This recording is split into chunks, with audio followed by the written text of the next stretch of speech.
स्वागत है यीशु मसीह की प्रेजेंस में। आमीन। अपने पड़ोसी को बोलो, तेरी जिंदगी के आसपास वो लोग एक छवि हैं तेरे साथ परमेश्वर के संबंधों की।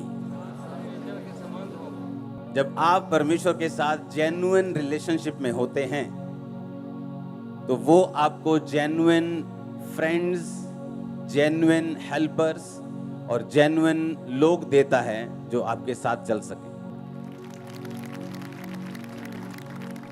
और अगर आपकी रिलेशनशिप परमेश्वर के साथ फेक है, उताव चढ़ाव वाली है,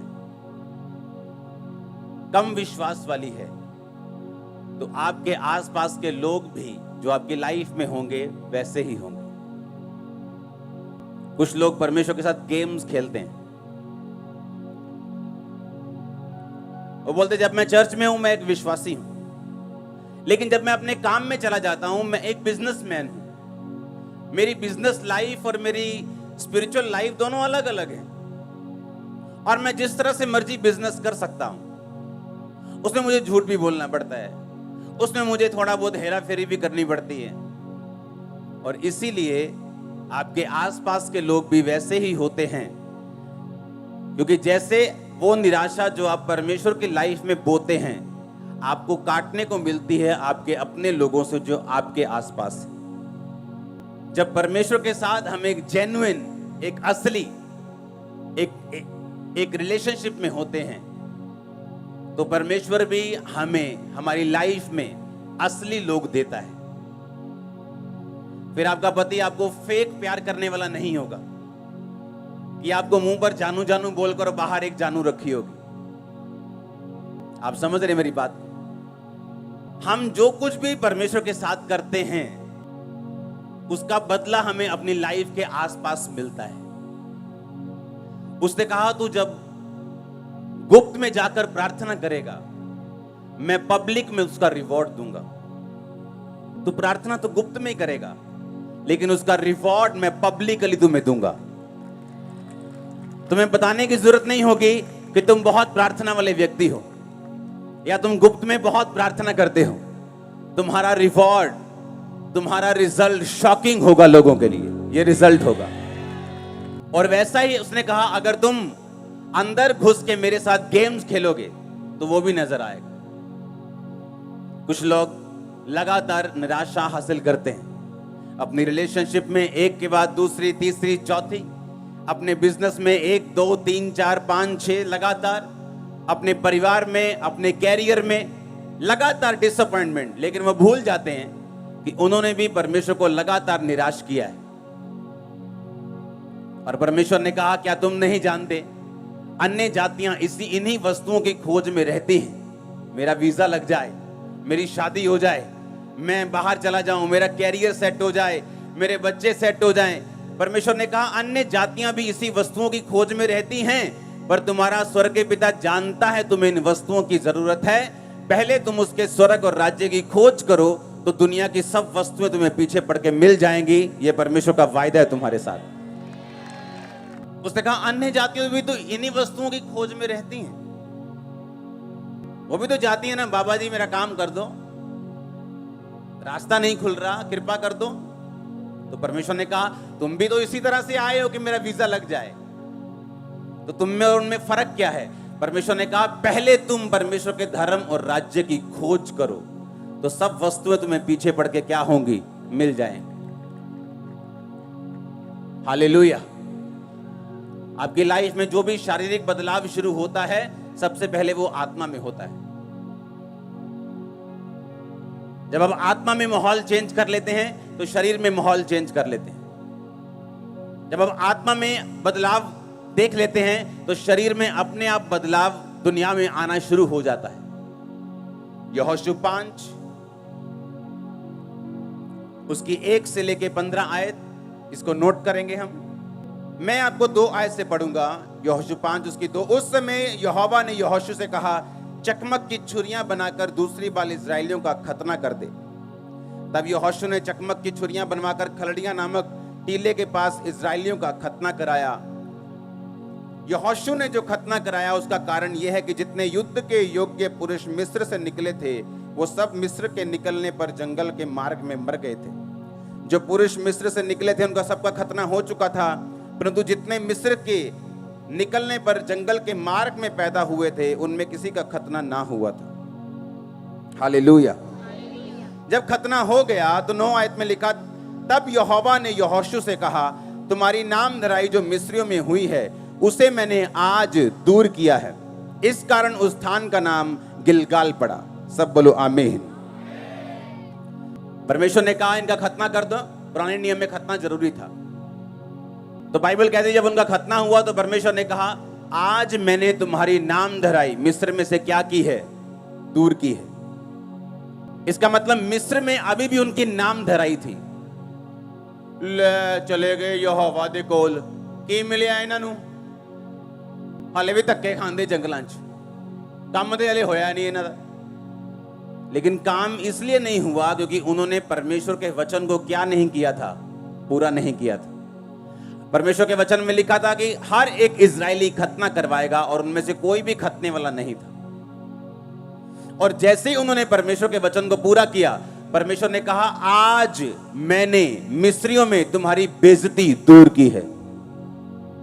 जब आप स्पिरिट में चलते हैं, आत्मा में चलते चलते, जब आप परमेश्वर की एक्सपेक्टेशन, जो परमेश्वर चाहता है, जो परमेश्वर आपसे एक्सपेक्ट करता है, जो वो आपसे चाहता है कि आप करें, जब आप पूरी कर लेते हैं, आपका जो आसपास का माहौल है वो एकदम से चेंज हो जाता है।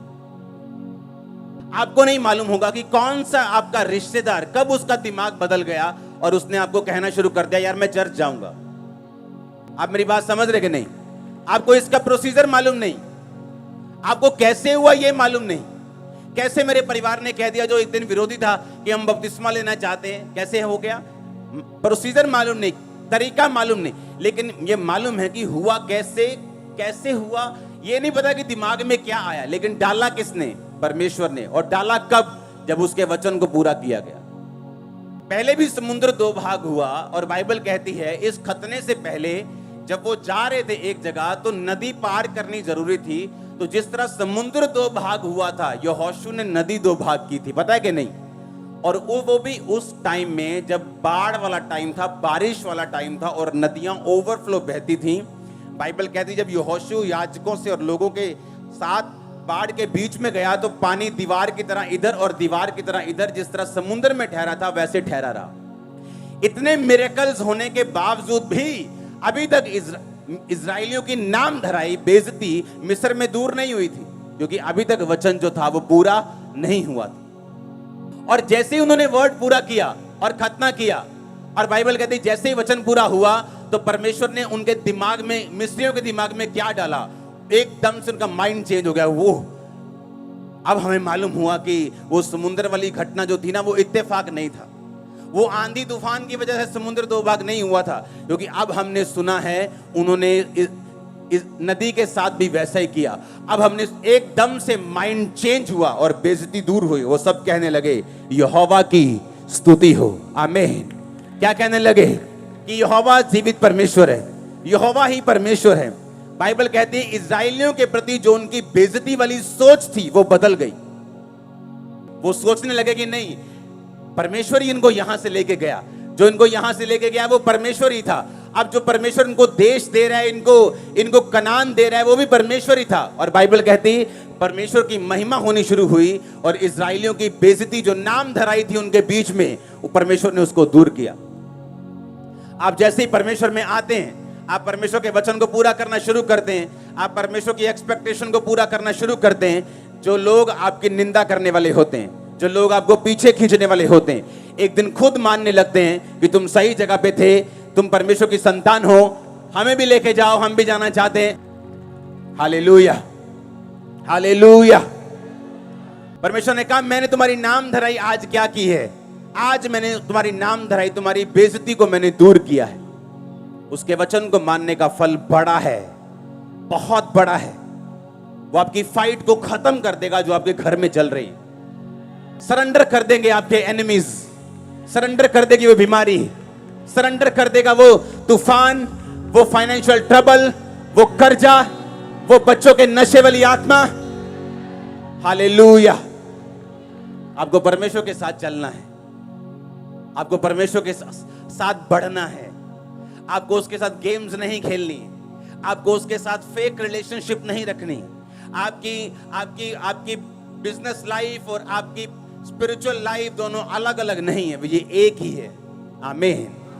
आप अलग अलग रोल नहीं निभा सकते, चर्च के अंदर और चर्च के बाहर और, फिर आपकी रिलेशनशिप परमेश्वर के साथ सही नहीं। आप हेल्प मांग सकते हैं होली स्पिरिट से कि पवित्र आत्मा मुझे हेल्प कर, मुझे मदद कर कि मैं ये स्पिरिचुअल लाइफ और अपने कैरियर, अपने बिजनेस और अपनी आउटसाइड लाइफ में एक बैलेंस बना सकूं। आमीन।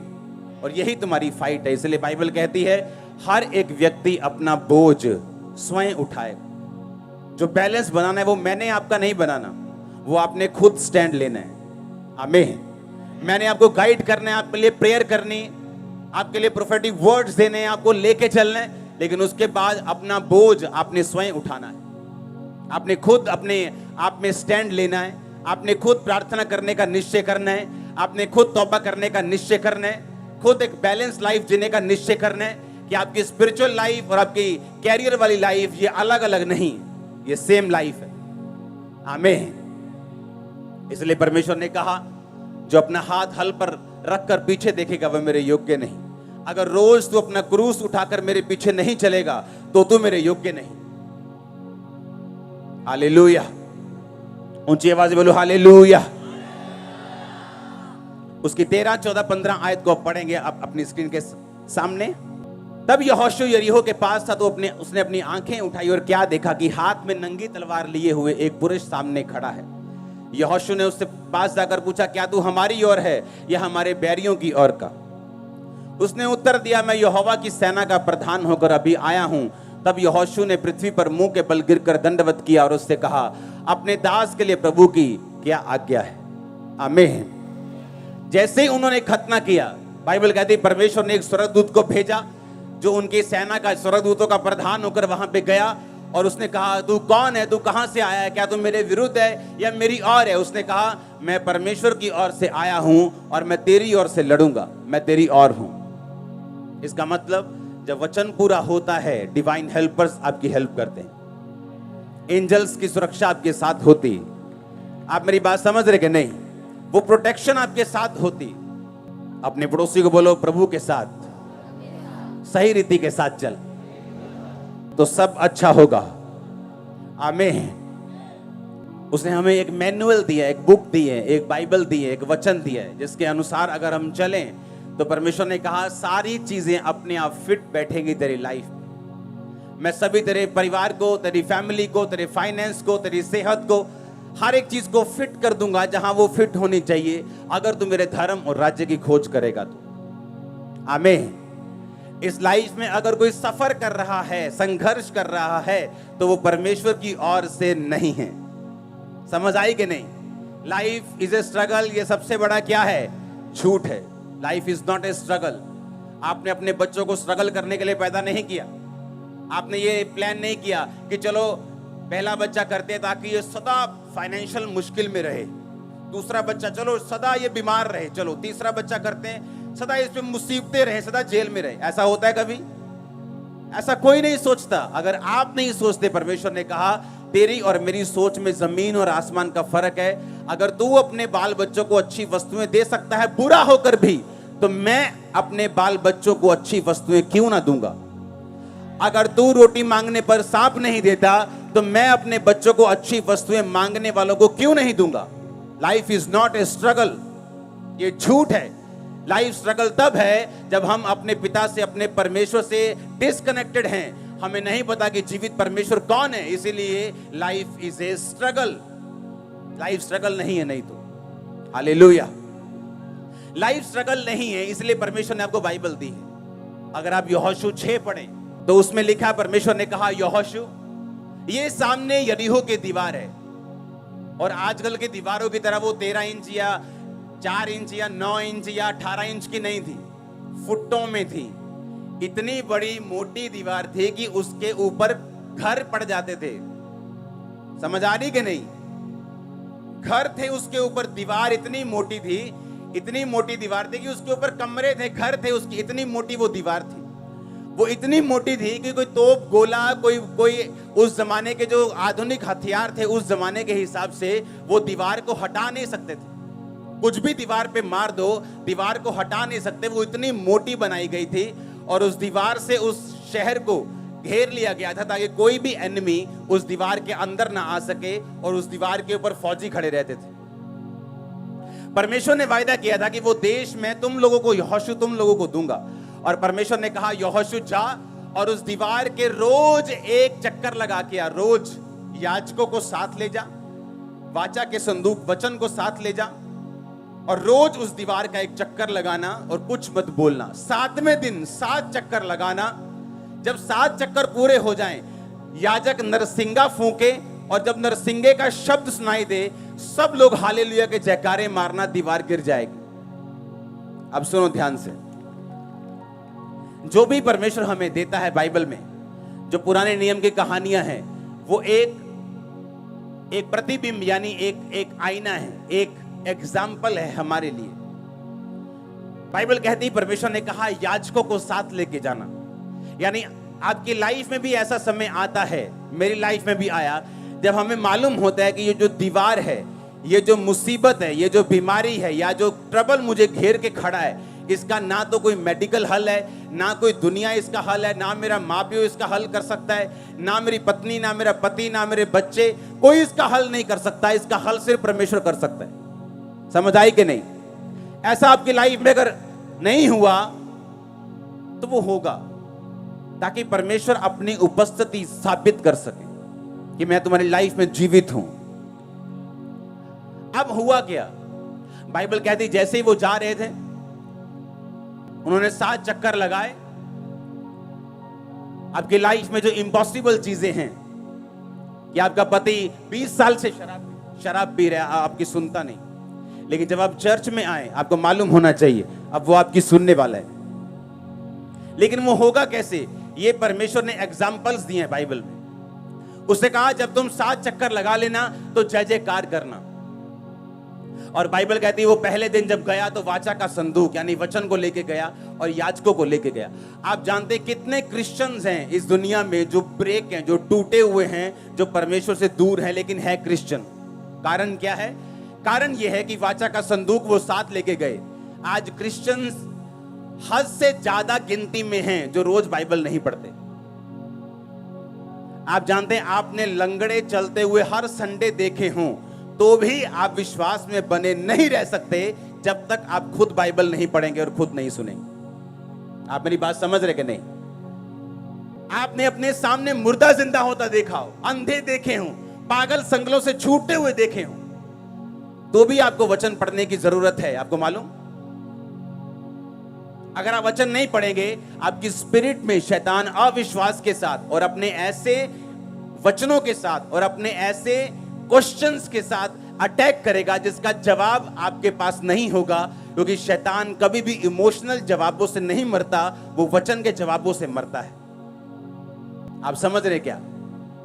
हाँ, आपके इमोशंस क्या है कि आपने लगड़े चलते हुए देखे, वो इससे नहीं मरता। आपके अंदर वचन क्या है? और बाइबल कहती है वो वचन को साथ लेके गए, वचन उठाया हुआ था। दूसरा, याजकों के साथ। आज कितने क्रिश्चियंस हैं जिनके साथ जो अच्छी चर्चों से संबंध रखते हैं? कितने क्रिश्चियंस ऐसे हैं जिनके साथ ऐसे याजक हैं जो परमेश्वर के करीब हों, फिर वो कहते हैं वो दीवार क्यों नहीं गिरी? फिर वो कहते हैं हमारी लाइफ में जो इम्पॉसिबल काम है वो पूरा क्यों नहीं हुआ? परमेश्वर कहाँ है? अरे परमेश्वर तो वही है जहां वो था।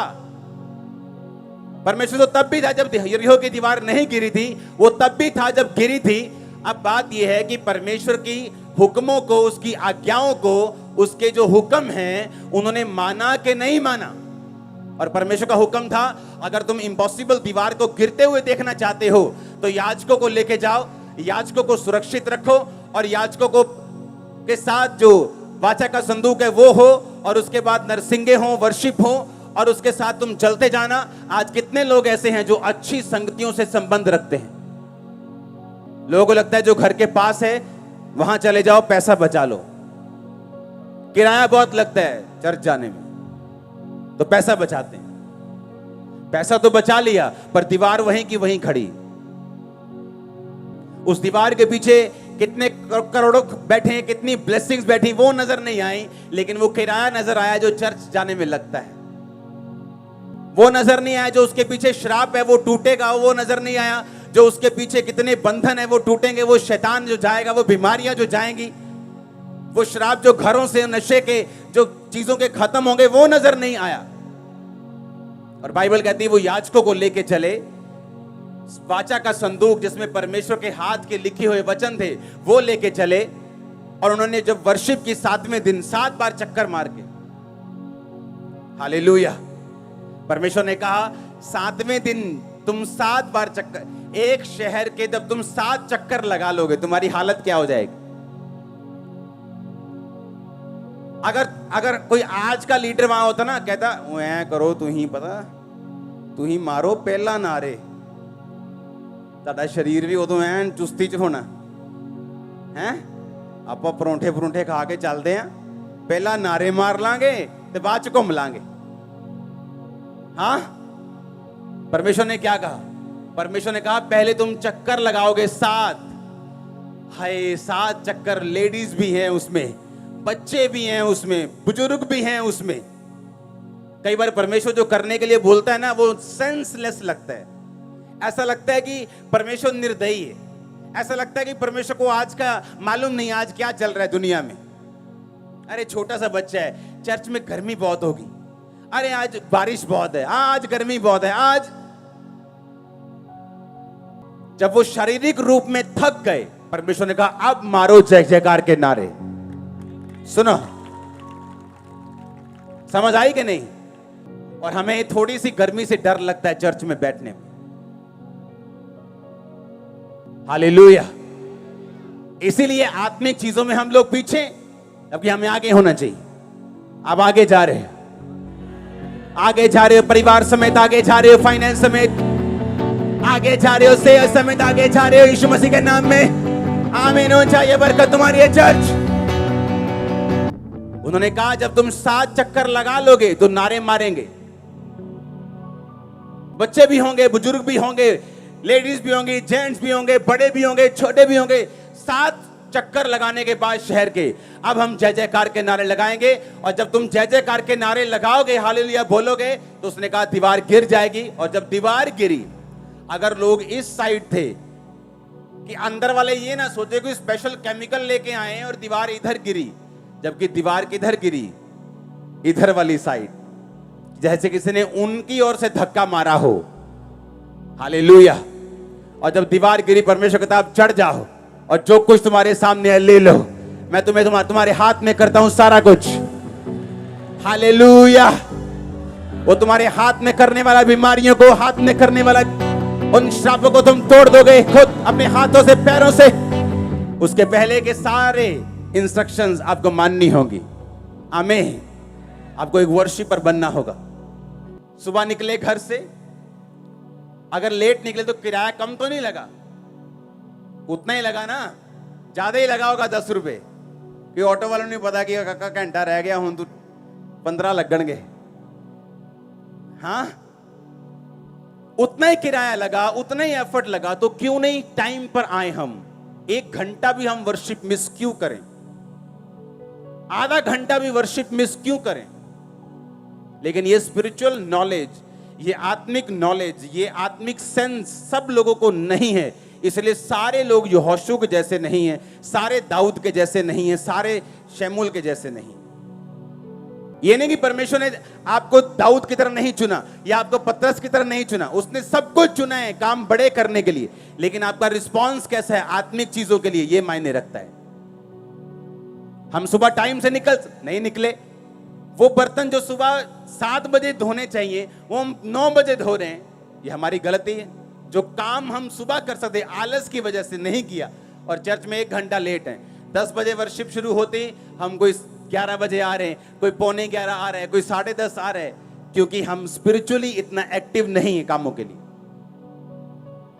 अगर आप यहां आए हैं तो मैं सुबह 5 बजे का मान लो आपको देख रहा हूं, मैं रात को अपने प्रेयर रूम में हूं। अगर मैंने क्रूसेड पे जाना है तो कई दिनों तक मैं प्रेयर रूम में हूं। मुझे मीटिंग मिस करनी पड़े कोई बात नहीं, लेकिन मैं प्रेयर में हूं। आत्मिक चीजों का एक मकसद है। हालेलुया। और जब रिजल्ट आता है फिर आपको नजर आता है, अच्छा देखो कितना अच्छा रिजल्ट आया। हालेलुया। लेकिन उस रिजल्ट के लिए आपको कुछ प्राइस, कुछ मूल्य आपको अदा करना होता है, जो हम अदा करने के लिए तैयार हैं या नहीं। हालेलुया। अब वो लोग जिनकी लाइफ में वचन है, वो लोग जिनकी लाइफ में वर्शिप है, वो लोग जिनकी लाइफ में अच्छी संगति है, वो लोग मार नहीं खा सकते। अच्छी संगति उनको संभाल के रखती है। जो वचन वो खुद पढ़ते हैं उनको संभाल के रखते हैं। जो वर्शिप वो खुद करते हैं वो उनके बंधनों को तोड़ती है। आमीन। और इसीलिए परमेश्वर ने हमें वचन दिया, पुराना नियम दिया, नया नियम दिया। हम उन वचनों को स्टोरीज की तरह, जैसे अन्य जातियां पढ़ती हैं अपने पुरानी स्टोरीज की तरह, जिनसे, लेकिन ये स्टोरीज नहीं है, ये जीवित वर्ड है। ये सिखाता है कि उस समय ऐसे हुआ था, अगर तुम पैटर्न फॉलो करोगे तो तुम्हारे साथ भी वैसा हो सकता है, तुम भी ब्लेस हो सकते हो, तुम्हारी भी जो कंडीशन है वो सुधर सकती है। इम्पॉसिबल पॉसिबल हो सकता है, वो हो सकता है। 100% मैंने देखा है। हालेलुया। ऐसा पॉसिबल है अगर हम लगातार उस पैटर्न को, उस वचन को फॉलो करें परमेश्वर के साथ। और जब हम फॉलो करते हैं वो हमारे आसपास का माहौल चेंज करता है, नाम धराइयों को वो दूर करता है, रियल हेल्पर्स को लेके आता है, रियल लोगों को लेके आता है। अगर हमारे रिलेशनशिप प्रभु के साथ फेक है तो लोग भी फेक आएंगे हमारी लाइफ में। आप चर्च में आएंगे और ऐसे पूरा ऐसे आग से भरे हुए, लेकिन बाहर एक गर्लफ्रेंड रखी हुई, आपकी रिलेशनशिप फेक है। और जैसे आप फेक हैं प्रभु के साथ, परमेश्वर भी आपके साथ फेक होगा। उसने कहा मैं तुम्हें कभी ना छोड़ूंगा, कभी ना त्यागूंगा, और मैं तुझे धोखा नहीं दूंगा। इसका मतलब परमेश्वर धोखा देता है। जब तुम उसको धोखा देते हो वो तुमको डबल धोखा देता है। उसने कहा मैं तुम्हें कभी धोखा नहीं दूंगा, क्योंकि तुमने मुझे धोखा नहीं दिया तो मैं भी तुम्हें धोखा नहीं दूंगा। तुम मेरे साथ वफादार रहे हो, मैं भी तुम्हारे साथ वफादार रहूंगा। तुमने मुझे नहीं छोड़ा, मैं तुम्हें नहीं छोड़ूंगा और नहीं त्यागूंगा। जो तुम मुझे दोगे मैं 100 गुना करके तुम्हें वापस करूंगा। सुलेमान ने भवन बनाया, परमेश्वर ने भवन से अच्छा घर उसे दिया। तुम उसको हरा नहीं सकते। अगर धोखा दोगे तो वो बड़ा देगा, पैसा दोगे तो वो बड़ा देगा। तुम जो भी उसको दोगे वो तुम्हें वापस करेगा। हालेलुया। अपने पड़ोसी को बोलो ध्यान से चल। अगर तू प्रभु से, उसकी वाचा से वफादारी के साथ चलेगा तो परमेश्वर भी तेरे आसपास को तेरे साथ वफादार करेगा। उस मैदान के, जिस मैदान में तू चलेगा उसके पत्थर तक तुझसे वफादार रहेंगे। Hallelujah, hallelujah. आपके घर की ईंटें तक आपसे वफादार रहेंगी। आपके स्कूटर, मोटरसाइकिल, आपकी गाड़ियां, आपके सिलेंडर आपसे वफादार रहेंगे। मैं आपको सच कह रहा हूं। हालेलुया। क्योंकि आप परमेश्वर के साथ अगर वफादार हैं तो, अगर आपकी रिलेशनशिप फेक है तो बाइबल बताती है, अगर अभी मैं आपको छोड़ दूं सबको कि अगले आधा घंटा हम लंच करेंगे, आप सब फ्री हो, आपस में बातचीत करो, 15-20 मिनट में ही चुगलखोर इकट्ठे हो जाएंगे, पवित्र लोग अलग इकट्ठे हो जाएंगे, जो प्रार्थना करने उनकी अलग जोड़ी बन जाएगी, व्यभिचारियों की अलग बन जाएगी। उन्होंने ढूंढा कैसे एक दूसरे को, ये बड़ी मिस्ट्री है। कैसे मालूम हुआ तुमको? बस पता लगे ना आप बंदा अपना ही है। हाँ, तो ऐसे ही जैसे आपने ढूंढ लिया, व्यभिचारी ने व्यभिचारी को ढूंढ, मालूम नहीं कैसे ढूंढते वो, और कैसे आत्मा वाला बंदा आत्मा वाले बंदे के साथ ही अट्रैक्ट होता है कि वो आत्मिक बंदा आत्मिक के साथ। बहुत कम होता है, 99%, 90 से 99% कम होता है कि एक स्पिरिचुअल लाइफ की एक बंदे में एक धोखा देने वाला बंदा है, वो भी उसको कुछ सिखाने के लिए, कुछ दिखाने के लिए, अदरवाइज उसको नुकसान देने के लिए वो नहीं होता। लेकिन जो फेक लोग होते हैं उनकी लाइफ में वो सचमुच नुकसान करने के लिए आए होते हैं। हालेलुया। एक दूसरे को ढूंढ लेते हैं हम, अपने अपने अपने अपने जैसे को हम ढूंढ लेते हैं। आपको ढूंढना है कि आत्मिक लोग, आपको ढूंढना है संगति अच्छी, आपको ढूंढना है। और बाइबल कहती है वाचा का संदूक, याजकों की उपस्थिति उनकी लाइफ में, वर्शिप, और वो दीवार नीचे थी, जो दीवार सामने खड़ी थी, उनको गालियां दे रही थी, उन पे हंस रही थी, उनके पांव के नीचे थी। वो शैतान आपके पांव के नीचे होगा, बिल्कुल नीचे, नीचे होगा। मैंने कहा पांव के बिल्कुल नीचे। हालेलुया। आपको विश्वास करना है और परमेश्वर के साथ चलना है। आमीन। जो परमेश्वर ने हुक्म दिए हैं उन्हें बिना तोड़े, बिना बहाना बनाए आपको पूरा करना है।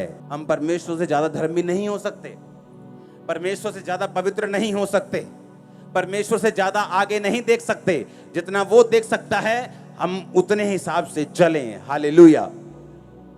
बाइबल कहती है जब परमेश्वर ने शमूएल को कहा कि जाके शाऊल से कह दे कि उस देश में जाके सारे लोगों को खत्म कर दो, वो गया। और बाइबल कहती है अच्छी भेड़ बकरियां, अच्छी गाय बैल बकरियां भैंसे बचा के रखी। राजा अगाग को जीवित पकड़ लिया, उसको मारा नहीं। मारा क्यों नहीं? कि पब्लिक में ले जाके मारूंगा, पब्लिक वाह वाह करेगी। थोड़ा पॉलिटिकल हो गया था वो, कि लोग खुश होंगे। उसे परवाह नहीं थी कि परमेश्वर क्या सोचेगा, पर लोग खुश रहने चाहिए। चाहे झूठी प्रोफेसी करनी हो, लोग खुश रहने चाहिए, जनता आती रहनी चाहिए, परमेश्वर का कोई बात नहीं। ऐसे लोग थोड़े टाइम के लिए होते हैं। और क्या हुआ? जब परमेश्वर का दास आया, उसने कहा ये क्या किया तूने? उसने कहा मैंने वही किया जो तूने किया। उसने कहा जो मैंने कहा वो अगर तूने किया होता तो ये गायों का भैं भैं, ये म्यानों का मैं ये मुझे सुनाई नहीं देता। उसने कहा ये तो मैं तेरे ही परमेश्वर के लिए भेंट लेके आया हूं, उसी को चढ़ाना है। उसने कहा परमेश्वर क्या ये चाहता है कि तुम गाय बैल बकरियां चढ़ाओ, या ये चाहता है कि तुम उसकी आज्ञाओं को मानो? हालेलुया। आप जाने अगर हम पुराना नियम पढ़ें और अगर हम दिमाग से पढ़ेंगे तो ठोकर खाएंगे। हमें लगेगा कि अगर परमेश्वर कहता है मैं सब इसकी संतान है, तो फिर उसने मारने का हुक्म क्यों दिया अमालेकियों को? क्यों परमेश्वर बोलेगा अमालेकियों को मार दो? क्या वो उसके बच्चे नहीं है क्या? बाइबल कहती है कि परमेश्वर ने जब तक यीशु मसीह नहीं आए हुक्म बना के रखा, दांत अगर कोई तोड़ दे तो उसका दांत तोड़ दो, कोई प्राण लेना चाहे तो उसका प्राण ले लो। पता है क्यों? अगर ऐसा परमेश्वर के वंश के साथ या परमेश्वर के लोगों में परमेश्वर ना कहता, तो परमेश्वर के लोग आज के जैसे हमेशा नम्र रहते और यीशु मसीह के वंश के आने से पहले ही वो वंश मर चुका होता। यीशु मसीह आ सके दुनिया में, उसका वंश बच सके, तो परमेश्वर ने ऐसे रूल बनाए कि तब तक यीशु मसीह के आने तक ऐसा रूल बना रहे और इजरायली जाति बनी रहे, उसका वंश बना रहे। और जब यीशु मसीह आए, यीशु मसीह ने कहा अब दांत के बदले दांत नहीं, अब प्राण के बदले प्राण नहीं, अब जो कोई तुम्हारे इधर थप्पड़ मारे उधर कर दो। अरे हमारी बातें मान के तो लोग महान हो गए दुनिया में। हाँ, कहां लिखा है और यहां मारो तो वहां कर दो? कहीं नहीं लिखा, बाइबल में लिखा है। एक बात मान के लोग इतना ग्रेट हो गए, आप पूरी बाइबल मानोगे तो पूछो कहां जाओगे? हालेलुया। परमेश्वर ने मालूम क्यों कहा अमालेकियों को? थोड़े सालों के बाद उन्हीं अमालेकियों के वंश में हामान पैदा हुआ। और हामान ने पता क्या कहा राजा को? कि राजा, ये सारी यहूदी जाति जो तू देख रहा है ना, ये अलग सी है, लंगर नहीं खाती, प्रसाद नहीं खाती, इनको खत्म कर दिया जाए। राजा ने अंगूठी ली, छाप लगाई, बोला खत्म कर दो। पता है क्यों? क्योंकि वो यहूदी थे। कहां से आए थे? शाऊल शमूएल के वंश से आए थे। और क्यों परमेश्वर ने कहा था अमालेकियों का पूरी तरह से नाश कर दे? क्योंकि नहीं तो आने वाले समय में ये पूरी यहूदी जाति को नाश कर देंगे। लेकिन उसने सुनी नहीं। परमेश्वर सिर्फ इस बात से नाराज नहीं था कि इसने बात नहीं सुनी, उसका मकसद बहुत बड़ा था। आप परमेश्वर से ज्यादा धर्मी नहीं हो सकते। हालेलुया। कि नहीं नहीं प्रभु ਨੂੰ थोड़ी पता है, दयावान बनो, दयावान। मैं तो नहीं मारूंगा सभी अमालेकियों को, कुछ कुछ छोड़ दिए, भाग जाओ कोई बात नहीं। कि नहीं नहीं मासी का दिल थोड़ी दुखाना हूं, ठीक है मासी मैं नहीं जाता चर्च। और शाऊल ने भी ऐसा ही किया था। परमेश्वर की आज्ञा भी पूरी करते थे कि जो हाथ में आएगा उसको मार देंगे, जो बचता है बचने दो। और वही उनके लिए खतरा बन गए, वही उनके लिए थ्रेट बन गए। जिस पाप को आज आप खत्म नहीं करेंगे, फ्यूचर में ये आपके बच्चों को खा जाएगा। जिस व्यभिचार को आज आप खत्म नहीं कर रहे, वो फ्यूचर में आपके बच्चों के लिए जहर है। वो जहर भी छोटा शब्द है उसके लिए। जिस पाप को आज आप खत्म नहीं कर रहे, जिसको अपने सांप बना के रखा हुआ है, वो प्रकाशित वाक्य में वो सांप जो उत्पत्ति में सांप था, एक छोटा सपोला था, वो प्रकाशित वाक्य में अजगर बन चुके हैं। और अजगर निगल लेते हैं।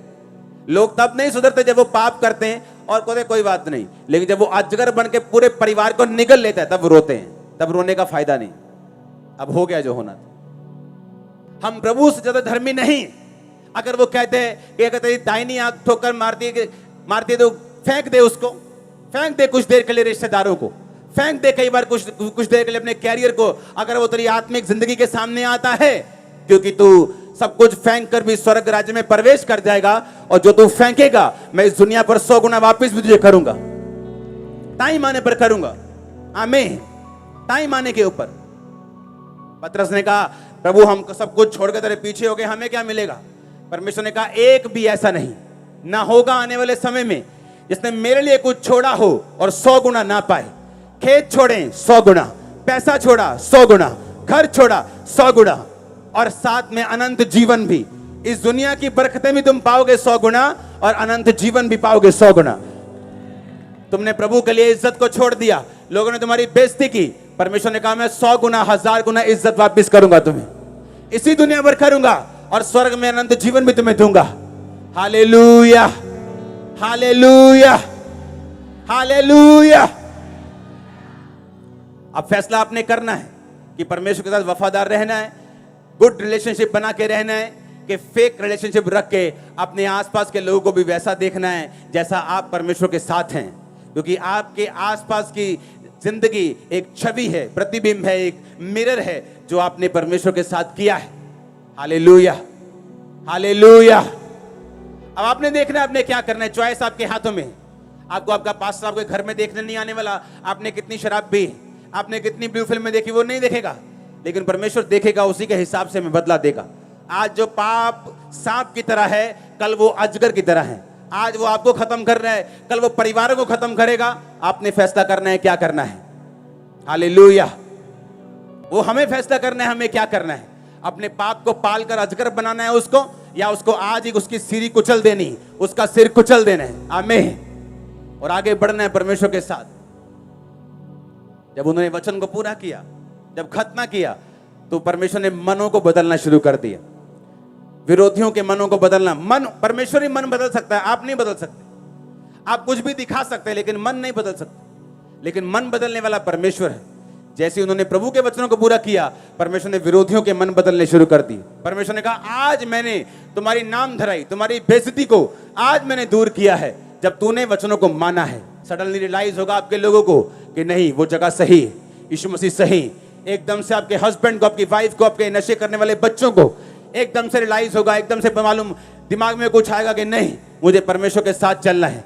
तू बच, तेरा घराना बचाया जाएगा, तू बच, तेरा घराना बचाया जाएगा। जब तू मेरे धर्म और राज्य की खोज करेगा, तो सब वस्तुएं तुझे पीछे पड़ के मिलेंगी। हासिल करोगे आप सब चीजों को, ए से लेके जेड तक यीशु मसीह के नाम में।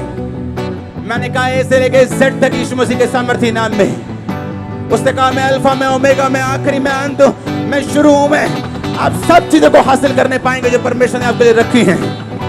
शैतान के कामों का नाश होगा आपकी लाइफ से, उसके कामों का नाश होगा आपके फाइनेंस से। आमीन हो जाए बरकत आपकी है चर्च। Hallelujah, hallelujah. अपने पड़ोसी को बोल वफादार रहे, इसमें तेरा फायदा है। आमीन। फिर से बोलो, पड़ोसी से वफादार रहे, इसमें तेरा क्या है। आमीन, आमीन। 7 बार बोलो आमीन, आमीन। हालेलुया।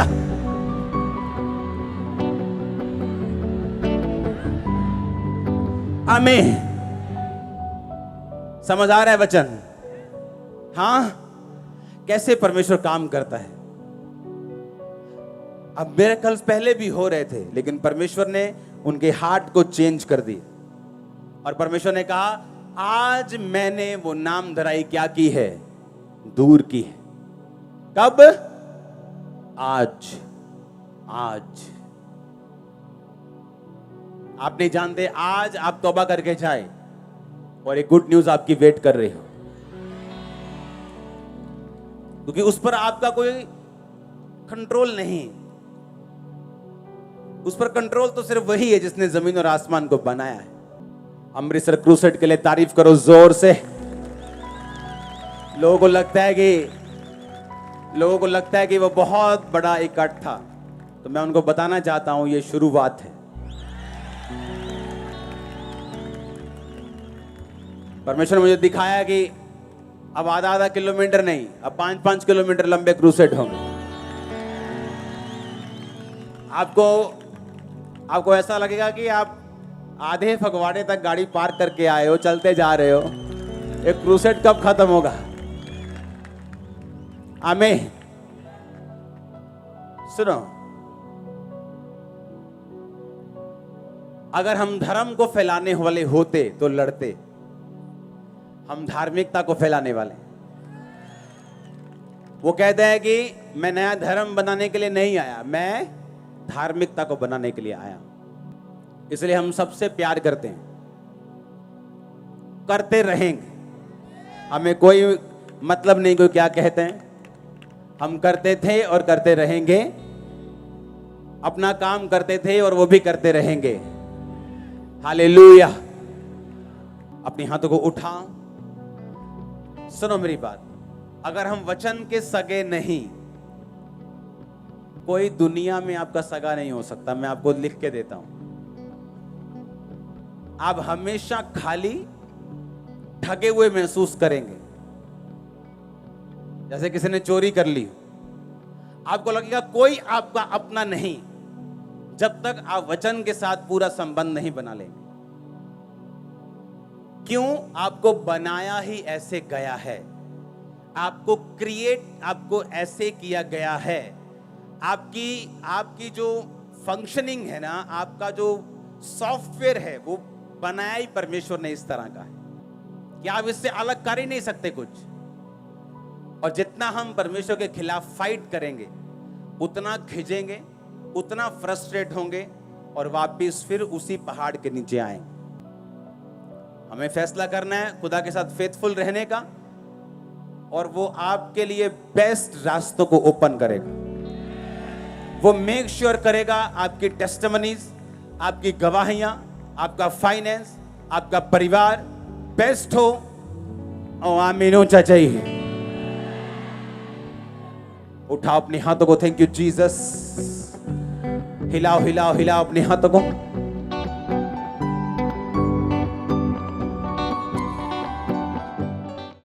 हमारे YouTube चैनल को सब्सक्राइब करें ताकि आप परमेश्वर के गहरे भेदों को जान सकें कि कैसे आप परमेश्वर में बढ़ सकते हैं, कैसे आप दुष्ट आत्माओं से, नशों से, बीमारियों से और वंशों के श्रापों से आजाद हो सकते हैं।